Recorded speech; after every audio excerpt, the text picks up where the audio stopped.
This question deals with confidence in government. And I think this is something that a lot of communists? No. Confidence. People have lost confidence in their federal government, and by way of association with government, and by way of association with government in general, 15% of Americans currently approve of Congress in a Gallup poll released earlier this week. In the most recent polling, Governor O'Malley had a 48% approval rating.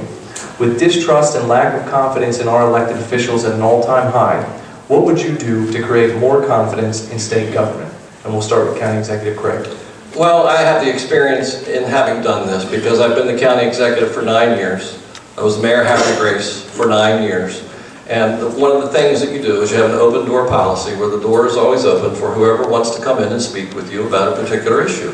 So my administrative assistant, we will call them. I have meetings with people on a regular basis. We know how to do it, how to put our faith out to the people that are there. And here's how they responded.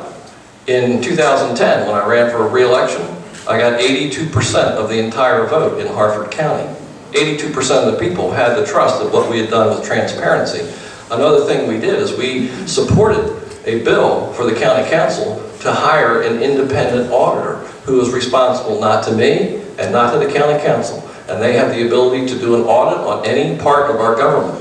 And they find every time we get the report, they go, everything's good. So that is the best thing. We will take that to the state level and make sure that we have an independent auditor looking at each department on a regular, daily basis to make sure that the money's spent very well and also very briefly.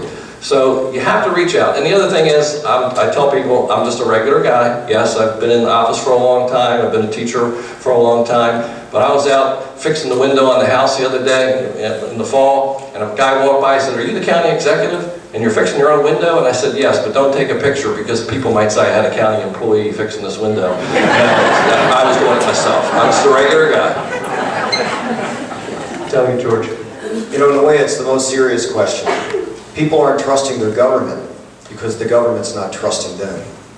They don't trust you with your Second Amendment rights. They're not trusting you to make the choices for your kids. They don't trust businesses. They think it's based on greed rather than hard work and love, trying to provide for your family. This government doesn't understand and it's disconnected. And the less it trusts us, then we stop trusting them. When we see this waste and the taking of our hard-earned money, and we see it wasted, I mean, that's why we feel that way. I don't trust him. I don't. I'm going to restore that trust. I'm going to get rid of corruption. I'm going to expose the waste. I'm all about good government. I served on the Campaign Finance Reform Commission, and people were surprised how much I proposed actually got through. That creates a more level playing field and transparency in our campaign donations and things. Unfortunately, they didn't want it to start until 2015. So we're at a disadvantage on a year we really, really can win, and we're going to win. And we're going to transform this government. And it'll get your trust back, I promise you. Mr. Lollar. We can regain trust simply by limiting the size of our government, while at the same time ensuring that we don't sacrifice essential services. Just by merely passing the Taxpayers' Bill of Rights, and I've said this before, being with a background in business, I don't get judged by ensuring that at the end of my fiscal quarter or month that there's a zero at the bottom of my sales and expense lines. Now, I get judged on my success when there's profitability. And the day you wake up in about a year from now, if not 2 years from now, and you're getting refund checks from your state government to every legal tax-paying Marylander for money we did not spend and your services weren't sacrificed, how confident will you be or begin to be in your state government then? That's what a real taxpayer's Bill of Rights will do. But if I could use just a moment of my time and completion of my comments by saying this, people are tired of the partisan politics and the bickering that goes on, not just in DC, but Annapolis. We can't even see eye to eye on what the issues are to find out what solutions are necessary because we're too busy fighting over who's Republican and who's Democrat. What I want to do to bring back that trust is start crossing over these lines. Have these conversations in Prince George's County, in Baltimore City, out in Allegheny, down in Worcester County. Let's start bringing Marylanders together regardless of party affiliation and start focusing our conversation on how do we solve Maryland problems. That's the kind of governor I want to be for you. Mr. Vaeth.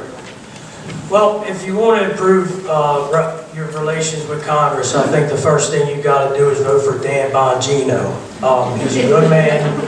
I think we're going to have to work with the members in Congress to get the Department of Justice down here to start investigating our corrupt politicians and start holding them accountable and making an example of them. We're going to return trust in the government by doing just that. As soon as I'm in office, we're investigating everybody. Absolutely, and we're going to make it all public. We're going to let you know what they're doing. I'm going through the budget from back, top and bottom right now. I want to see where $200 million for tablets, I want to know who in Maryland state government has stock in the tablet company. I remember Doug Gansler was trying to jam tablets down our throats for the prisoners. Now they're going to give them to the kids in Baltimore County. Something's up. We can't be blatant like that and be arrogant with this money. It's a lot of money, $39 billion in revenues each year. You know, we got to be more careful with where this money goes. And we don't have to be paying consultants to write reports. Like there's $5 million for a report for a business analysis. But doesn't the governor go around to businesses in the state talk about what they need? We don't have to be paying for these reports. And if we do need a report, we can get one from somebody at the University of Maryland to give them some extra credit rather than pay them $1 million. All right, Joe? You know, thank you very much.